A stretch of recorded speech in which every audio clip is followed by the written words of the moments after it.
online ngayon. First time ko. Nakikita dito.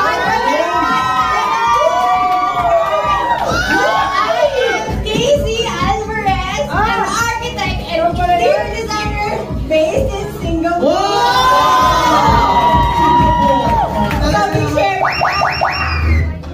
Yung bakasyon ko dito, yung June 24, ito lang yung pinlano ko, guys. Yun lang talaga. Yung iba, sige, bahala na. Yun. Yan, so I'm doing the business part-time. Sa umaga, architect, interior designer. Sa gabi, entrepreneur. Kakabenta po, retailing, product retailing, 150,000.